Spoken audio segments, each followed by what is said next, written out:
नमस्कार। इस दिल से के एपिसोड में हमें ये जानना है कि सच्चा देशभक्त कौन है। कौन तय करेगा? किसको हम कहेंगे कि सच्चा देशभक्त है, किसको कहेंगे ये तो एंटी नेशनल है। और ये क्या सुप्रीम कोर्ट के जज तय कर सकते हैं? आपको मालूम है कि हाल ही में जब 2022 में राहुल गांधी ने भारत जोड़ो की यात्रा की तो उसने कहा कि जो चीन है उसने लगभग हमारा 2000 किलोमीटर हिंदुस्तान की टेरिटरी का कब्जा कर रखा है।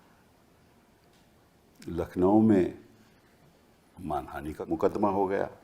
तो जब मामला सुप्रीम कोर्ट में आया तो जो जजेस के पास आया,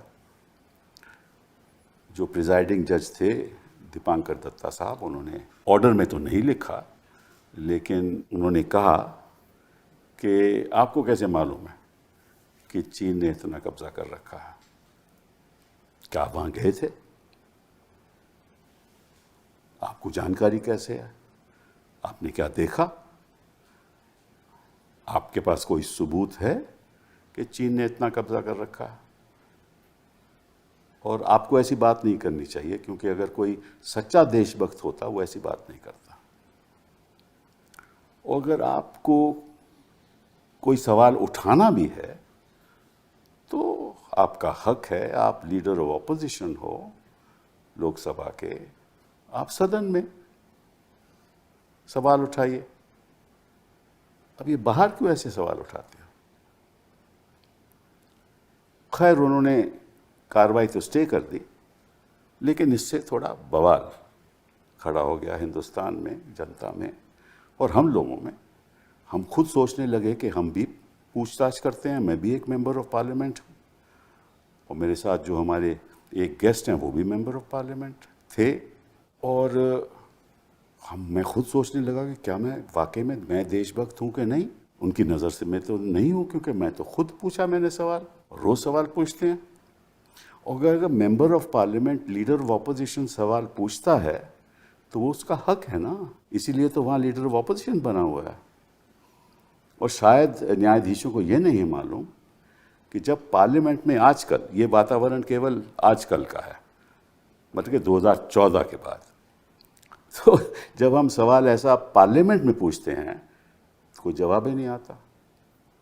तो पार्लियामेंट जवाब नहीं देगी, हम जनता के बीच में जाकर पूछेंगे नहीं, तो फिर तो हम तो पूछ ही नहीं सकते। अगर जनता के बीच में जाकर पूछेंगे तो हम सच्चे देशभक्त नहीं हैं। पार्लियामेंट में सवाल कर नहीं सकते तो सवाल कहाँ से करें? अच्छा छोड़िए, आप लीडर ऑफ ऑपोजिशन की बात छोड़िए। एक आम नागरिक वो जानना चाहता है कि क्या चीन ने ऐसा कब्जा किया। और इनके अपने ही लोग, सुब्रमण्यम स्वामी साहब, उन्होंने कहा है कि 4067 किलोमीटर कब्जा हुआ है। उनके खिलाफ तो कोई मानहानि का कदमा नहीं हुआ। उनको तो किसी न्यायाधीश ने नहीं कहा कि आप देशभक्त नहीं हो, सच्चे देशभक्त नहीं हो। तो कौन है सच्चा देशभक्त? आज इस पे चर्चा करेंगे। और हमारे साथ दो ख़ास मेहमान हैं। मदन लोकुर साहब, thank you very much, you are with us today. आप आजकल chairperson UN International Justice Council की चेयरपर्सन हैं 2024 से लेकर 2028 तक। उससे पहले आप जज सुप्रीम कोर्ट ऑफ फिजी रहे 2019 में। 2022 में आप सुप्रीम कोर्ट के जज रहे 2012 से लेकर 2018 तक। पहले आप चीफ जस्टिस गुवाहाटी में थे, फिर चीफ जस्टिस आंध्रा में थे और फिर आप सुप्रीम कोर्ट आए। और आपने जो ये डिजिटल फील्ड में आपने बड़ा काम किया।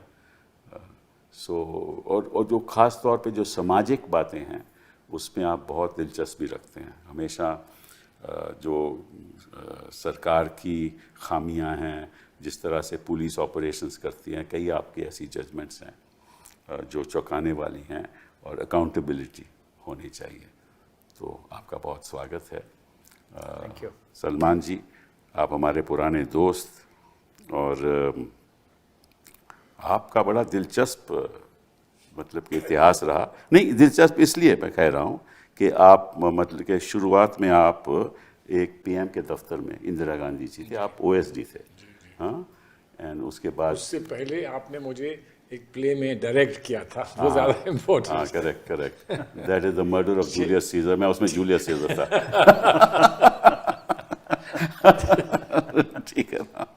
तो आप ओएसडी रहे और आपने 1977 में आपने बार किया, फिर आप सुप्रीम कोर्ट के सीनियर वकील बने। 1998 में आप 1991 से 96 में आप डिप्टी मिनिस्टर रहे। हाँ, और उसके बाद आप स्टेट मिनिस्टर एक्सटर्नल अफेयर्स रहे। और फिर आप जब हमारा कार्यकाल यूपीए का हुआ, फिर आप कॉर्पोरेट अफेयर्स में थे, फिर आप एक्सटर्नल अफेयर्स में थे। तो आपने कई पद संभाले और सबसे इम्पोर्टेंट पद तो आप एक्सटर्नल अफेयर्स में आप फॉरेन मिनिस्टर थे हिंदुस्तान के। तो आपको डिप्लोमेसी का तो बड़ा ज्ञान है। तो कोई जज हमारे आजकल ज़्यादा डिप्लोमेट नहीं रहते। हाँ, थोड़ा बहुत आप उनको बता दीजिएगा। तो आपका बड़ा स्वागत है। बताइए अमन लोकुर साहब कि क्या ऐसी जज ऐसी कोई बात कह सकते हैं या कहनी चाहिए? मेरे हिसाब से तो कहना नहीं चाहिए, पर मुझे एक किस्सा याद आता है। करीब 20 साल पहले मिज़ोरम के चीफ मिनिस्टर यहाँ दिल्ली आए थे और वो शायद अशोका होटल में उन्होंने कमरा लेना था। अच्छा। तो वो वहाँ पे गए, रिसेप्शनिस्ट ने कहा कि आप पासपोर्ट दिखाइए। तो उन्होंने कहा पासपोर्ट क्यों दिखाऊं, मैं तो इंडियन हूँ। तो रिसेप्शनिस्ट ने कहा पर आप इंडियन नहीं लगते। अच्छा। तो उन्होंने कहा इंडियन कैसे लगता है? हाँ, तो इस पर काफ़ी चर्चा हुई थी। तो अगर आप कहें कि किसी को भी आप देखें और कहें कि आप इंडियन नहीं लगते, और किसी को नहीं देखें और आप कहें कि नहीं नहीं आप सच्चे हिंदुस्तानी नहीं हैं, तो ये कौन फैसला करेगा? तो ये कहना कि you are not a true Indian will not say this, मेरे ख्याल ऐसे ही उन्होंने कहा। उन्होंने ऐसे ही कहा उन्होंने। हाँ, तो ये शायद ठीक नहीं है, बिल्कुल ठीक नहीं है। लेकिन मैं देख रहा हूँ कि आजकल एक जज है, राजस्थान में था, कोई महेश शर्मा साहब थे। उन्होंने कहा कि साहब कि ये जो हमारे मोर हैं, मोरनी है, हाँ, ये तो ऐसे प्रेग्नेंट हो जाती है जब वो मोर का वो आंसू पीकर प्रेग्नेंट हो जाती है। तो मतलब कि ऐसे जज हमारे न्यायाधीश जो बने हुए हैं, और ये हाई कोर्ट के जज हैं, सुप्रीम कोर्ट के जज हैं, तो फिर लोगों में कॉन्फिडेंस कैसे आएगा अगर ऐसी बातें ही चलती रही? अब आप कपिल जी, आप ये भी सोचिए कि इलाहाबाद हाई कोर्ट में किसी जज साहब ने एक लेक्चर दिया था या स्पीच दी थी, वीएचपी का। हाँ, वीएचपी का इवेंट था। और उन्होंने काफ़ी चीज़ें कही। उनके खिलाफ मेरे ख्याल 55 या 56 मेंबर्स ऑफ पार्लियामेंट, उसमें मैं था, मैंने मूव किया था। आप भी थे, हाँ। एक दिसंबर के महीने में, जी हाँ, जी हाँ, उनके खिलाफ इम्पीचमेंट मोशन डाली। अभी 7 या 8 महीने हो गए हैं, इसके बारे में कुछ पता नहीं क्या हुआ क्या नहीं हुआ। पता है। हाँ, क्या हुआ? वो हुआ क्या कि वो जब मैंने इम्पीचमेंट मोशन डाली तो इस बीच में खन्ना साहब, चीफ जस्टिस खन्ना साहब थे उस समय, तो उन्होंने उस जज को बुलाया, यादव साहब को, और उनसे पूछा कि भैया आपने ये कहा है, वो तो खैर कहा है उन्होंने। तो उन्होंने फिर इन हाउस प्रोसीजर शुरू कर दिया। जब इन हाउस प्रोसीजर शुरू कर दिया तो इस बीच जो हमारे लापता वाइस प्रेसिडेंट हैं, आजकल तो वो पता नहीं, हेबियस कॉर्पस हमें फाइल करना पड़ेगा, कहाँ है वो, उन्होंने चिट्ठी लिख दी चीफ जस्टिस साहब को कि साहब हमने जो है अपना इम्पीचमेंट पेंडिंग है, तो आप इस इन हाउस प्रोसीजर को आगे मत बढ़ाइए। तो खन्ना साहब मान गए। हाँ, पर इम्पीचमेंट मोशन उन्होंने एडमिट किया या नहीं किया? नहीं, अभी तक तो है ही नहीं बेचारे, एडमिट कहाँ से करेंगे? हाँ, अभी तो कहीं और एडमिट है। हाँ। तो ये मैं कह रहा हूँ कि अगर इम्पीचमेंट मोशन 55 एमपीज़ ने डाला और उसमें कोई फैसला नहीं हुआ कि उसे एडमिट करें या रिजेक्ट करें, जो भी कुछ है, तो जज साहब समझते हैं कि ठीक है, जो मैंने कहा ठीक है, और अगर गलत लोग सोचते हैं तो ठीक है, उनको सोचने नहीं, तो दीजिए। इस बारे में जो न्यायाधीश बैठे हुए हैं, इस बारे में तो कुछ नहीं कहते। कि उनका जो इन हाउस प्रोसीजर है उसको आगे क्यों नहीं बढ़ाते? हाँ हाँ, बिल्कुल बढ़ाना ये चाहिए। तो उनका कर्तव्य बनता है ना। हाँ, तो फिर मतलब कि जो असली देश प्रेमी होगा, देशभक्त होगा, सच्चा देश प्रेमी होगा, तो वो संविधान का पालन करेगा ना। बिल्कुल। तो ये क्यों नहीं करते? ये एक बड़ी सीरियस बात है। और सलमान साहब, आप बताइए, क्योंकि आप तो प्रैक्टिस करते हो सुप्रीम कोर्ट में, आपके हिसाब से, और हमने तो कई जजेस देखे, आपने भी देखे। देखिए, आज मैं तो ये मानता हूँ कि जजेस तो बहुत बड़ा वो होता है, ओहदा होता है, लेकिन साधारण लोग भी, जो भी जिस जगह पर भी काम करते हैं, हर जगह ऐसा ध्रुवीकरण हुआ है सोच का कि ऐसा लगता है कि सफ़ेद और काला हो गया है, कि आप या तो सफ़ेद के साथ हैं या काले के साथ हैं। जो बीच का ग्रेज होते हैं, ग्रेज की जो शेड्स होती हैं, उस पर कोई अब तैयारी नहीं है। और हर जगह अपेक्षा क्या है कि आप कोई चीज़ धड़ल्ले से कहें, मजबूती से कहें, तो ये लगेगा कि आप एक मजबूत आदमी हैं, आप क्या करते हैं। साइलेंस को अब बहुत वो नहीं माना जाता है, और साइलेंस को लोग सोचते हैं कि भाई इसका कुछ कमज़ोरी है, इसलिए आप नहीं कह पा रहे हैं। तो ये सब के लिए, और देखिए, समाज से अलग तो होते नहीं हैं जजेस, उसी समाज से आते हैं। आप और हम प्रैक्टिस में रहे, हम लोग जजेस नहीं बने। तो जब ऊपर बैठ जाते हैं थोड़ा अलग लगता है। लगना चाहिए। अब हम में से, बीच में से कोई राष्ट्रपति बनता है तो हम लोगों की अपेक्षा ये रहती है कि राष्ट्रपति बनने के बाद व्यवहार में और उसका जो भी तौर तरीका है वो कुछ बदलेगा, कुछ बेहतर होगा, एक्सेट्रा। नेता होगा कोई और, वो बेचारा दूसरा कुछ और रहेगा। तो आज हमारे समाज में, हमारे माशरे में, हमारे मुल्क में आज वो डिस्टिंक्शन नहीं बची है between what is really good and what is really bad. इतना डिवाइड हो चुका है, ध्रुवीकरण इतना हो चुका है। पर देखो, जो जज बैठा हुआ है वहाँ, उससे क्या लेना देना है? नहीं होना चाहिए, सही उससे बात क्या है। लेना? लेकिन उन्होंने वो संविधान है हमारा, संविधान की जो हमारे फंडामेंटल राइट्स है उनकी रक्षा करनी है, मानव अधिकारों की रक्षा करनी है। ये तो यही कर्तव्य है ना।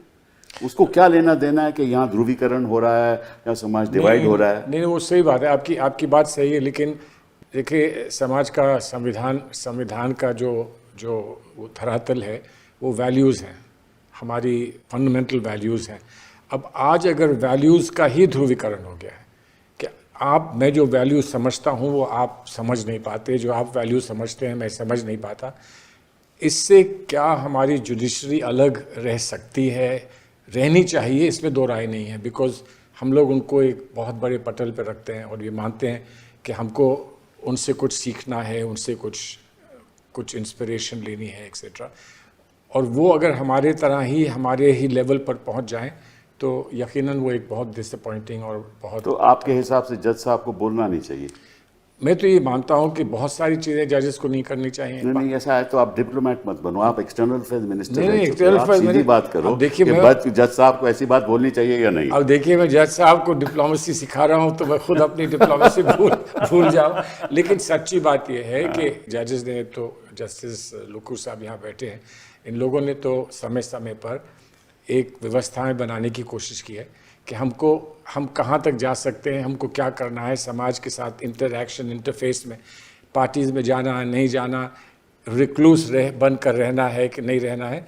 और वही स्वभाव जो है वो हर जगह आता है। जब आप कोर्ट में बैठे होते हैं वहाँ भी आता है, क्या कहना है, कब नहीं कहना है, कितना कहना है, how careful you can be with your words, ये एक सवाल है, ये सब के लिए है।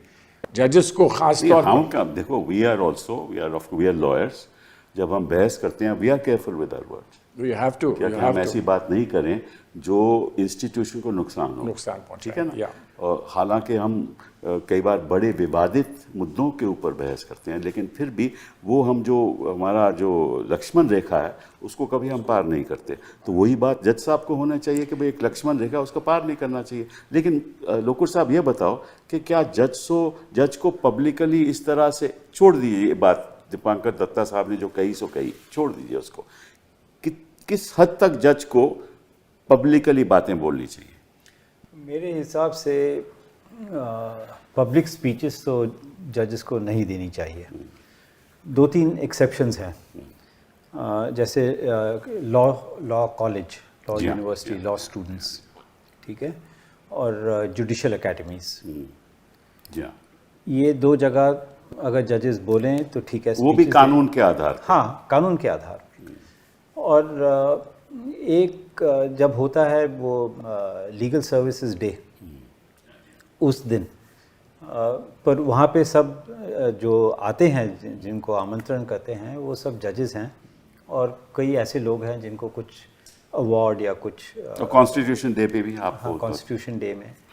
तो ये 3-4 चीज़ें हैं, 3-4 दिन हैं या 3-4 ओकेजन्स हैं जब जजेस बोल सकते हैं।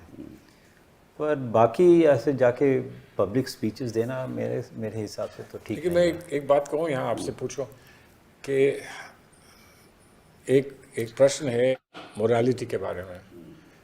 हमारे कार्यशैली में मोरालिटी का एक बहुत बड़ा रोल होता है। जब मोरालिटी पर ही प्रश्न चिन्ह लगने लगे हैं तो एक बार जज बेचारा क्या करे, क्या कहे, किस तरह से वो अपनी कुंठा को या अपने दर्द को बयान कर पाए, कैसे करे। जजमेंट्स के थ्रू करे तो यकीनन उसमें तो कोई मसला है नहीं, लेकिन जजमेंट लिखने से पहले वो ये कहे कि मैं पेशकश कर दूं थोड़ी सी, क्या ये होना चाहिए, नहीं होना चाहिए। इट्स अ डिफ़िकल्ट सब्जेक्ट, मतलब आसान नहीं है। और आप संयम कितना रख सकते हैं, आप पेशेंस कितना रख सकते हैं। नहीं, देखिए, जज का कर्तव्य, मेरे हिसाब से, मैं गलत भी हो सकता हूँ, जज का क्या कर्तव्य है? जज साहब के सामने एक मुकदमा आता है, मान लीजिए मुकदमा जिसमें एक तरफ सरकार है, दूसरी तरफ एक नागरिक है, एक सिटीज़न है, और मुकदमा चल रहा है, और सरकार थोड़ा सा अनजस्ट अपने फैसला करती है, ठीक है ना। तो जज को उस संदर्भ में तो कह सकते हैं कि भाई ये आपने गलत किया, या बड़ी ऐसी स्पीचेस बाहर हो रही हैं जैसे कि भाई बुलडोज़र चल रहे हैं, तो बुलडोज़र का मामला जज के सामने आ जाए तो जज साहब कह सकते हैं कि संविधान के अंतर्गत ऐसा काम नहीं होना चाहिए। वो तो जज को करना चाहिए, वो गलत बात नहीं है। जो उसका बयान है, जज बैठकर बयान देता है, इस केस के संदर्भ में वो कुछ भी बयान दे सकता है, और वो बयान संविधान के हकों, नागरिक के हकों से जुड़ा होना चाहिए। इस हद तक तो जज बोल सकता है। लेकिन किसी को कहना कि आप नागरिक नहीं हो, अब ये चर्चा चल रही है कि आप सिटीजन नहीं हो, लेकिन आप किसी के रवैये के ऊपर ऐसी टिप्पणी करो तो वो ठीक नहीं लगता। ये मेरा ये मानना है। आप इसमें मैं समझता हूँ आप सही हो, लेकिन हो क्या रहा है कि वातावरण कुछ ऐसा बन गया है, एटमॉस्फेयर कुछ ऐसा बन गया है कि the best people slip up on these matters. होना चाहिए, you have to be extremely careful. और आपने इतना दुनिया भर के जजेस को देखा है, आपने ये भी देखा है कि कहाँ पर जजेस किस तरह से बिहेव करते हैं और कैसे बिहेव करते हैं, और दूसरी जगह पर कैसे जजेस बिहेव करते हैं। एक बहुत बड़ा मसला है। अब ये बात यहाँ लाऊं कि ना लाऊं, आपने अभी हाल में देखा है कि एक और इशू एक और जज के संदर्भ में आया, आपने उसकी बहस भी की थी। वो उनके साथ जो भी हुआ वो अलग बात है, लेकिन जिस तरह से बार एसोसिएशन ने इलाहाबाद में उनके साथ डील किया, अब वो भी तो एक बड़ी अफसोस की बात है। एक बात हो रही है जजेस की, बार एसोसिएशन की तो अब अलग हम चर्चा नहीं, वहीं से तो जजेस बन के आते हैं, तो इसलिए कह रहा हूँ। लेकिन बहरहाल मैं ये कह रहा हूँ कि हालात कुछ ऐसे बिगड़े हैं कि बिगड़े हुए हालात में कहाँ कौन कब क्या कह दे, क्या करे, उस पर किसी का काबू नहीं लग रहा है। नहीं, आई थिंक ये, लेकिन आपका जो दर्द है वो मैं समझ रहा हूँ और मैं अप्रिशिएट कर रहा हूँ, और मैं उस बात का समर्थन। हालात क्यों बिगड़े हैं? देखिए, दो तीन वजह हैं जिस पे चर्चा होनी चाहिए। पहली वजह ये है कि मीडिया इतना पावरफुल हो गया है, और जजेस को मालूम है कि जो भी वो वहाँ बैठ के, उस मंच पे बैठ के कोई टिप्पणी करेंगे तो हिंदुस्तान का मीडिया उसको चलाएगा। सही बात है, ये सही बात है ना, एब्सोल्युटली। तो therefore the media is very powerful. एक तो ये मुद्दा है। दूसरा मुद्दा ये है कि जिस किस्म के जजों की नियुक्ति हो रही है, जो जजेस आज के दिन नियुक्त हो रहे हैं, उनमें से कुछ ऐसे भी हैं, गंगोपाध्याय जैसे, तुरंत रिज़ाइन करते हैं, बीजेपी से टिकट मिल जाती है, और उसके बाद वो लोकसभा के मेंबर हो जाते हैं। ठीक है ना। तो जो जजों की नियुक्ति हो रही है वो भी ऐसे लोगों की हो रही है जो एक आइडियोलॉजी से पूरी तरह से जुड़े हुए हैं। एक ये मुद्दा है, वो बैठ के वही बात करते हैं, एक ये भी मुद्दा वो है। सही है। तीसरी बात ये है कि जज हिंदुस्तान के जो खास तौर पे लोअर जुडिशरी है उसके ऊपर सरकार इतनी हावी है कि किसी की हिम्मत नहीं है आज ट्रायल कोर्ट में कि बेल दे वो किसी को। तो ये मुद्दे पहले नहीं थे। सरकार हावी है और हाई कोर्ट भी हावी है। हाई कोर्ट भी हावी है। हमारे चीफ जस्टिस साहब ने कहा था, पुराने चीफ जस्टिस साहब ने, कि ट्रायल कोर्ट में बेल देने से डरते हैं जजेस। बिल्कुल। क्यों डरते हैं? सरकार की वजह से और हाई कोर्ट की वजह से। बिल्कुल। तो क्या करें फिर? और फिर जो हाई कोर्ट के जज हैं वो भी अपनी इंडिपेंडेंटली निर्णय देने में डरते हैं क्योंकि उनको भी सुप्रीम कोर्ट जाना है। ये असलियत देखिए। नहीं, ये हकीकत है, इस बात को मैं ये हकीकत है ना। अब आप आज के दिन आप एक्सटर्नल अफेयर्स मिनिस्टर नहीं हो। नहीं, ठीक है, मैं समझ गया। लेकिन एक जुडिशरी के तहत एक कमिटमेंट है और हम सबकी है। उसमें जानता हूँ सबकी है, लेकिन कमिटमेंट के कई तरीके होते हैं। एक कमिटमेंट का तरीका होता है कि इसको ना छेड़ो, इस वक्त छेड़ने से ज़्यादा नुकसान होगा। एक कमिटमेंट ये होता है कि भाई अगर कोई चीज़ गलत है तो उसको छेड़ोगे नहीं तो ठीक नहीं होगी। लेकिन आज इन्हीं दो व्यूज़ का देश में एक टकराव है, इन्हीं दो व्यूज़ का देश में टकराव है। और ये बात सिर्फ किसी जज के लिए नहीं है, आपके लिए और मेरे लिए भी है कि हम कुछ पोजीशन लेते हैं तो उस पर टिप्पणी कैसी होती है और कैसे हम लोगों को ट्रोल किया जाता है, इसका अंदाज़ा आपको है बहुत अच्छी तरह। मान साहब, हम देखिए, अगर हम डरने लगे तो कोई नहीं बोलेगा।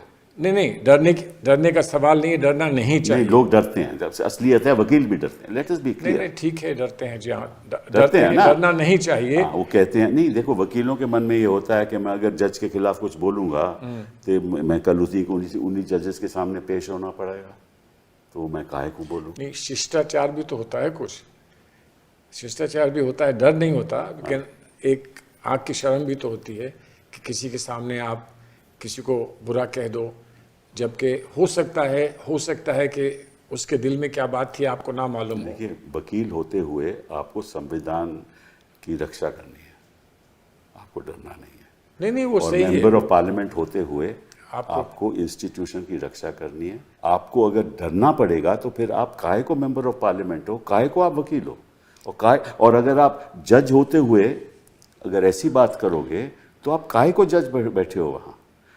आपका मकसद केवल एक है। जज का मकसद क्या होता है कि बैठ के वो इंसाफ करे और संविधान के आधार पे इंसाफ, यही है ना मकसद। नहीं, वो उसके बीच में जो मर्जी बोलता रहे, कोई दिक्कत नहीं है। वो बात 100% बात आपकी बात सही है। लेकिन एक सवाल ये भी है कि लोग ये कह रहे हैं कि इंसाफ क्या है। अरे यार, आप तो फिलॉसफी नहीं, लेकिन है, ये एक मसला है। मैं इसलिए कह रहा हूँ कि एक जजमेंट लेकर हम कहीं बोलते हैं तो आप और हम एक बात कहते हैं कि ये जो है वो सही है, वहीं पर बैठा हुआ एक शख्स कहता है कि नहीं, ये सही नहीं है, तो उसमें क्या गलत बात? तो जजमेंट तो आप एनालाइज कर सकते हो, ये तो हमारा हक है। वो तो जज भी कहते हैं कि once the judgment is out in the public domain, आप उसको ज़रूर उस पर चर्चा कीजिए। जैसे अभी रेफरेंस पे चर्चा होगी ना, जो रेफरेंस हो रहा है उस पर चर्चा होगी, तो ये चर्चा तो ठीक। लेकिन जब वैल्यूज़ का टकराव होता है, वैल्यूज की बात नहीं, किसी के ऊपर आप टिप्पणी करो इंडिविजुअल ना, वो सही है, वो नहीं करनी। जैसे लोकुर साहब ने कहा कि आप कहते हो कि आप एक नागरिक नहीं हो, देश के सिटीजन नहीं हो, आप लगते नहीं हो देश के सिटीजन। ऐसा होता है, ऐसा होता है। वही है, तो लोकुर साहब कह रहे थे, ऐसा होता है, लेकिन ऐसा नहीं होना भी चाहिए। लेकिन ऐसा क्यों हो रहा है आज के ज़माने में? सब जानते हैं क्यों हो रहा है। सब जानते हैं क्यों हो रहा है। चलिए, लोकुर साहब को आप ये जवाब देने दूंगा। नहीं, आपने भी एक बार, ओनली वंस, आपने भी एक मुद्दा उठाया था पब्लिकली, बिकॉज आपके मन में दर्द था कि जो हो रहा है वो गलत हो रहा है। लेकिन अदरवाइज आप तो कभी पब्लिक में गए ही नहीं ऐसे, एक्सेप्ट इन दी जुडिशियल अकेडमी। तो वो सही है, वो सही है। हाँ, वो आप जनवरी 2018 की बात कर रहे हैं। बिल्कुल। उसके पहले 3-4 महीने या 2-3 महीने जो भी कुछ है, काफ़ी चर्चा हो रही थी क्या हो रहा है सुप्रीम कोर्ट में, जी हाँ, जी हाँ। किस टाइप के केसेस किसके पास जा रहे हैं और क्यों जा रहे हैं। और हमने बातचीत की थी चीफ जस्टिस साहब, पर उसका कोई देयर वाज नो इफेक्ट। तो इसलिए हमें लोगों को बताना पड़ा कि जो हो रहा है संविधान के तहत नहीं हो रहा है, तो बोलना पड़ा। बट अदरवाइज़ मेरे हिसाब से बाकी जो स्पीचेस देते हैं इधर उधर जाके, वैसे नहीं करना चाहिए। और उसका एक और प्रॉब्लम ये हो जाता है कि अगर कोई जज किसी चीज़ के बारे में बात करे और उस टाइप की केस उनकी कोर्ट में आ जाए, जी हाँ, तो क्या होगा। बिल्कुल सही। वकील कह सकते हैं कि भाई आपने तो अपने विचार बता दिए थे, दुनिया को बता दिए थे, अब क्या सुनेंगे ये केस। ये अक्सर होता है। हाँ, होता है। हाँ, और दुष्यंत दवे साहब जिन्होंने आज हमारे साथ होना था, अनफॉर्चुनेटली नहीं आ पाए, लेकिन वो तो बेबाकी से बोलते हैं ये बात। नहीं, वो कहते हैं भाई वो हाँ, ठीक है ना, हैट्स ऑफ टू हिम। तो हैट्स ऑफ टू हिम, क्योंकि कुछ तो हमारे लोग आज के दिन भी हैं। It is sad that he is no longer decided to practise, but there are people, और ऐसा होना चाहिए, क्योंकि अगर हम नहीं कहेंगे ना सलमान साहब, तो कोई आगे बात बढ़ेगा ही नहीं। और यही बात अगर हम ही डरने लगे, देखो सुप्रीम कोर्ट का वकील हो और वही डरने लगे, नहीं तो फिर हाई कोर्ट और ट्रायल कोर्ट क्या करें? एक चीज़, ये जो समन्स इशू हुए हैं सीनियर एडवोकेट्स को, कैन यू इमेजिन, वो डराने का है। हाँ बिल्कुल, वो तो गलत है, बहुत बहुत बहुत गलत है। तो जैसे आप कह रहे हैं कि अगर वकील डरने लग जाएं, अरे हमें समझ मिलेगा, हाँ बिल्कुल बिल्कुल, तो फिर क्या होगा। हाँ, और कई बार वकील डरते भी नहीं हैं, लेकिन इस बात पे संकोच करते हैं कि अगर हम ऐसा बोलेंगे तो निश्चित रूप से अगली बार हमें जाना पड़ेगा, तो जज नाराज हो जाएगा। तो वो मतलब कि एक business considerations have taken over, जो मतलब कि हमें जो फायदा हमें होता है, हो रहा है, उसमें कहीं नुकसान ना हो जाए। तो ये भी एक ये है, लेकिन इसका वो नहीं निकल पा रहा है ना, निष्कर्ष नहीं निकल पा रहा है। आप किसी अंजाम पे नहीं पहुंच पा रहे हैं कि जजेस सेल्फ रिफ्लेक्शन करें कि भाई ये जो हो रहा है ये गलत है। जैसे आप लोगों ने किया, जब आप लोगों ने किया था, आप लोग सीनियर 5 जजेस थे और आपने बैठकर उस वक्त सेल्फ रिफ्लेक्शन किया था। उसका क्या अंजाम निकला नहीं निकला वो और बात है, लेकिन रिफ्लेक्शन किया और उससे लोगों की हिम्मत बढ़ी, यकीनन हिम्मत बढ़ी कि ये बात जो कही है जजेस खुद अगर कह रहे हैं तो हमको भी इस बात के साथ जोड़ना चाहिए। लेकिन इलाज क्या है? बिकॉज हम ये ना करें कि you throw the baby out with the bath water, कि जजेस की कहीं ना कहीं कुछ त्रुटि में, कुछ गलती में हम इतने क्रिटिकल हो जाएं कि जज का जो रोल है वही डैमेज ना हो।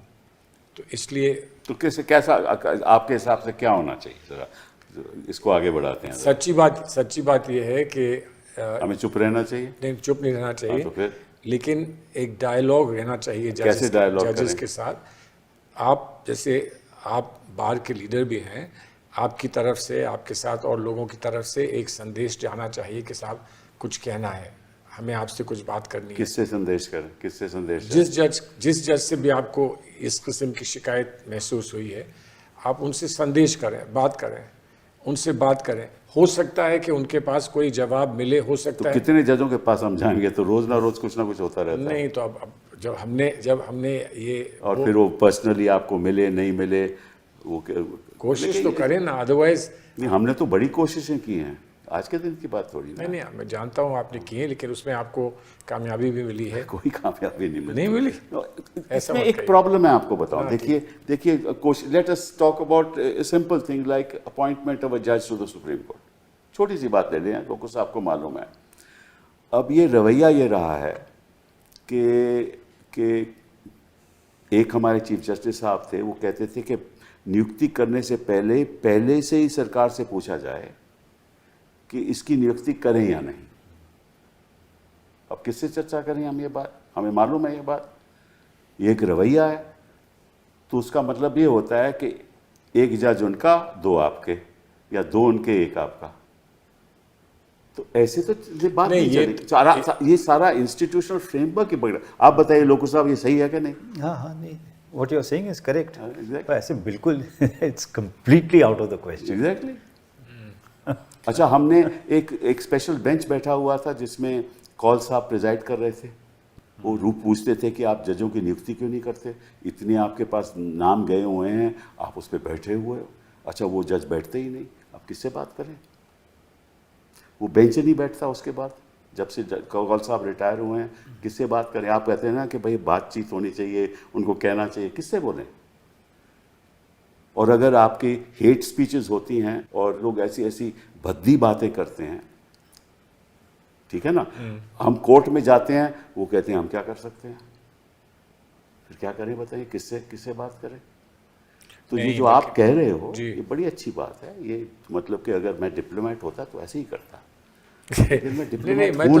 मैं कह रहा हूँ, देखिए डेमोक्रेसी में संवाद का एक बहुत बड़ा रोल होता है, और संवाद क्या संभव है कि नहीं है, अब आपको लग रहा है कि नहीं, मेरे नहीं लग रहा, मैं आपको वास्तविकता बता रहा हूँ। आई एम नॉट सेइंग, तो एक्सपीरियंस से आप कह रहे हैं, आप अनुभव से कह रहे हैं कि ऐसा नहीं हो पाता है, हो नहीं रहा, कोई स्पेस नहीं है।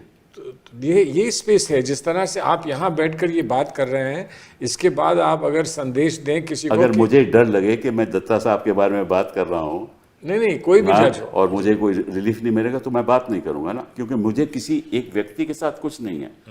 हमें जो लगाव है वो इंस्टीट्यूशन के साथ, वो इंस्टीट्यूशन से है। तो लोकुर साहब के पास वही लगाव है, आपका भी वही लगाव है। अगर हम बात करते हैं तो इंस्टीट्यूशन की करते हैं, हमें कोई किसी से साथ, सभी जजें हमारे लिए प्रिय हैं, कोई दिक्कत नहीं है, और हम किसी के खिलाफ कभी कुछ बोलेंगे भी नहीं। लेकिन एक ऐसा रवैया सा बन गया है कि आज वहाँ बैठकर आप कुछ भी कह सकते हो। अच्छा, और आपको बात बताते हैं, अब ये मैं आपको सच बात बता रहा हूँ, वाकई में मुझे कई बार ऐसा लगता है कि ये केस इसके आगे लगा तो मुझे कुछ नहीं मिलने वाला, नहीं, और इसके आगे लगा तो शायद कुछ रिलीफ मिल जाए। ये बात तो आम है, आम है ना, सब लोग ये क्यों है? ऐसा नहीं होना चाहिए। क्यों होता है? राइट, ऐसा नहीं होना चाहिए। लेकिन मैं ये कह रहा हूँ कि इससे पहले कोई ऐसी व्यवहार की बात, कोई ऐसी विचार की बात जो हमको लगे या काफ़ी लोगों को ये लगे कि ये सही नहीं है, अच्छा नहीं है, उसमें कोई जो जज बैठा हुआ है उससे संवाद का क्या बिल्कुल कोई अपॉर्चुनिटी नहीं है कि आप उनसे कहें कि हम 4-5 लोग आके आपसे मिलना चाहते हैं, आपसे कुछ कहना चाहते हैं। कोई वकील तैयार नहीं है। और आप यहाँ की बात कर रहे हो, ये जो हमारा जो वकील भी हैं वो भी डिवाइडेड हैं। नहीं, वो भी पोलिटिसाइज हो गए, ये रियलिटी है ना, वो भी पोलिटिसाइज हो रहे हैं। अच्छा, कौन डेलीगेशन लेकर जाएगा, ये भी एक सवाल उठता है। उसकी अनुमति कौन देगा, ये भी सवाल उठता है। प्रेसिडेंट ऑफ द बार कहेगा कि साहब आप कौन होते हो जाने, आपको किसने हक दिया ये जाने। लोकुर साहब से ये पूछिए कि इनके करियर में कभी ना कभी किसी न किसी ने ये कहा होगा कि लोकुर साहब हम आपसे आके मिलकर कुछ कहना। पूछ लें, आप पूछ लें। आप मिलते होंगे, मतलब वन नहीं, वकीलों से मिलते हैं, तो ये मैं ऐसे नहीं, पर ऐसे नहीं जैसे आप बोल रहे हो, मुझे पता है कि कोई कंप्लेंट है किसी जज के खिलाफ, ऐसे तो जहाँ तक मुझे याद है कभी हुआ नहीं है। डिस्ट्रिक्ट कोर्ट के जज के खिलाफ कोई कंप्लेंट है तो बार एसोसिएशन ने कंप्लेंट की है, president of the bar association. हाँ, नहीं, मैं किसी की कंप्लेंट की बात नहीं कर रहा हूँ। हाँ। मैं कह रहा हूँ कि आपको किसी से शिकायत है और आपके दिल में कोई बात है और आप जाकर उनसे मिलकर ये कहना चाहें कि हम 2-3 लोग हैं, हम कुछ कहना चाहते हैं आपसे, प्लीज़ हम आपसे कहना चाहते हैं। अभी मैं आपसे एक थोड़ी सी हटकर एक बात छेड़ूँ। बहुत सारे लोग आजकल आपसे भी बात करते होंगे, बहुत लोग हमसे भी कहते हैं कि एक सिविलाइजेशनल डायलॉग करिए। वो लोग जिनको आप बिल्कुल पसंद नहीं करते हैं और जो लोग आपको नहीं पसंद करते हैं, वहाँ से एक पेशकश हुई है कि हम लोग बात क्यों नहीं करते हैं, मिलकर बात क्यों नहीं करते, why can't we come together. बहुत सारे लोगों ने कहा कि हमको कोशिश करनी चाहिए, बहुत लोगों ने कहा कि इसका कोई फ़ायदा नहीं है, इट्स वेस्ट ऑफ टाइम। तो इसलिए अगर बार की लीडर्स ये कोशिश करें कि जिन जजेस के साथ, और ये अक्सर हुआ है, कभी कभी जजेस जो बहुत जिनकी रवैया नागवार गुजरता है, उससे जाके मिल के आप लोग ने कितनी दफ़ा कुछ ना कुछ परिवर्तन आप लोग कर पाए हैं। और जजेस ने ये कहा है कि नहीं आप गलत समझे हैं, मुझे मेरा ये नहीं, हम तो जो कहते हैं कोर्ट में कहते हैं, अदरवाइज हम कहते हैं नहीं कोर्ट में कहते हैं, लेकिन आप लोग चेम्बर्स में जाते हैं, मिलते हैं। नहीं मुझे। मैं आपको, चलिए छोड़िए इस बात को, मैं let us talk about the future, कि अगर आपको इसमें बदलाव लाना है तो निश्चित रूप से बार और बेंच के साथ एक क्लोज डोर संवाद होना चाहिए। बेशक ठीक है ना, बिल्कुल। जिसमें जजेस को सुनना चाहिए कि खामियां क्या हैं। जैसे हम सिस्टम को, जैसे एसएलपी कैसे फाइल होनी चाहिए, क्या क्या होना चाहिए, होता है संवाद उसमें, लेकिन इंस्टीट्यूशनल संवाद नहीं कभी होता। ठीक है ना, वो होना चाहिए। और उसके लिए जो भी चीफ जस्टिस है उसको तैयार होना चाहिए। अब प्रॉब्लम ये है कि हर एक देखिए हम सब इंसान हैं, हाँ? और टॉमस जेफरसन ने कहा था कि ये जो लोग हैं ये भी ऑर्डिनरी लोग हैं, ये जज बन गए हैं, लेकिन इनकी भावनाएं भी तो वही हैं, इनकी आकांक्षाएं भी तो वही हैं जो हमारी हैं और आपकी। ठीक है ना, इनकी एम्बिशंस भी हैं। तो वो बीच में बातें आ जाती हैं। जो यहाँ बैठे हुए हैं, जहाँ कई चीफ जस्टिस हैं, किसको रेकमेंड करेंगे, ये भी एक बात आती है। तो अगर आप सारा एनालाइज करो तो इसमें लगेगा आपको कि वो जो ऑब्जेक्टिव इंस्टीट्यूशनल डिसीजन मेकिंग होनी चाहिए वो नहीं होती। देखिए मैं एक बात आपसे पूछूं, जब डिसीजंस होते हैं और फुल कोर्ट आपस में बैठ के फैसले करते हैं कि हमको कुछ करना है, तो उसमें डिफरेंसेस ऑफ ओपिनियन तो होते ही हैं। कोई कहता है कि ये करिए, कोई कहता है कि ये करिए, लेकिन कुछ ना कुछ कंसेंसस तो इमर्ज होता है। लोकुर साहब से पूछिए, कोई हम तो यही तो मालूम मैं नहीं कह रहा हूँ, है। इसलिए आप क्योंकि पूछिए। लोकुर साहब यहाँ हैं, इसलिए मैं ये मौका उठा रहा हूँ इसका। नहीं, डिफरेंस ऑफ ओपिनियन होते हैं, but you come to some consensus. हाँ, तो but that is majority view ना। हाँ ओके, मेजॉरिटी व्यू। हाँ, अब जैसे 20-25 जजेस हैं जी, तो 4-5 लोगों ने कहा कि नहीं ये गलत है, वो गलत है, तो डिस्कस करते हैं और उसके बाद जो फैसला हुआ। मैं इस पर थोड़ी सी टिप्पणी करूं, मैं गलत हो सकता हूं। जो जूनियर जजेस होते हैं ना, मैं तो देखिए स्वाभाविक है जो जूनियर जजेस होते हैं वो चीफ जस्टिस की व्यू से अलग नहीं रहेंगे, अलग अक्सर क्योंकि जो चीफ जस्टिस हाई कोर्ट का है वो तय करता है कि तुम्हें कौन सा रोस्टर मिलेगा। Let us, we are all human beings यार। नहीं सही बात हमारे है। कौन सा रोस्टर मिलेगा, कंपनी मिलेगा, ट्रायल को वो अपील्स मिलेंगी, फर्स्ट अपील्स मिलेंगी, रिट पिटिशंस मिलेंगी।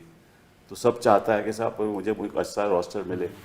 तो जब एडमिनिस्ट्रेटिव डिसीजंस होते हैं तो निश्चित रूप से वो जज खिलाफ नहीं जाते चीफ जस्टिस के। और एक और इसमें है कि वो जूनियर जजेस एडिशनल जजेस होते हैं। हाँ, एडिशनल जजेस होते हैं, उनको कंफर्म तो उनको कंफर्म होना चाहिए परमानेंट उनको। तो ये जो आप बात कर रहे हो ना, ठीक है, आई थिंक कंसेप्चुअली जो आप बात कर रहे हो, because you also were teaching eight Trinity, तो तुम ट्रिनिटी में पढ़ाते भी थे, तो बड़ी अच्छी बात है, एकेडमिक बड़ी अच्छी बात है। नहीं वो असली वहाँ तो हमारे स्टूडेंट्स हमसे नहीं डरते थे वहाँ तो। हाँ, तो ये भी स्टूडेंट ही है, वो ये नहीं डरता, इसीलिए नहीं हम डरते कि हम भी लॉ के स्टूडेंट हैं जी। लेकिन जो बैठे हुए हैं उनको ये ध्यान रखना चाहिए कि भैया ये एक इंस्टीट्यूशन है that is beyond us, beyond our life time. It's an institution that will last for hundreds of years. इसको जब तक हम मजबूत नहीं रखेंगे, इसमें तो डिसएग्रीमेंट नहीं हो सकता। नहीं है डिसएग्रीमेंट, क्योंकि वो हर एक कोई अपनी बात सोचता है ना। प्रॉब्लम है, देखो 34, 33, 34 जजेस हों, 2 जजेस की संख्या में बैठे हों, ठीक है, एक कुछ कह रहा है, दूसरा कुछ और कह रहा है, कोई यूनिफॉर्मिटी तो थी नहीं, जो इंस्टीट्यूशनल कोई विजन तो है नहीं। आप बताएंगे इस बात का, कोई होता ही नहीं है इंस्टीट्यूशनल विजन। तो सुप्रीम कोर्ट को तो एक इंस्टीट्यूशनल विजन होना चाहिए ना, कि हम यहाँ बैठे हैं, जजमेंट्स होती हैं, आधा जीतता है आदमी और फिर केस हार जाता है।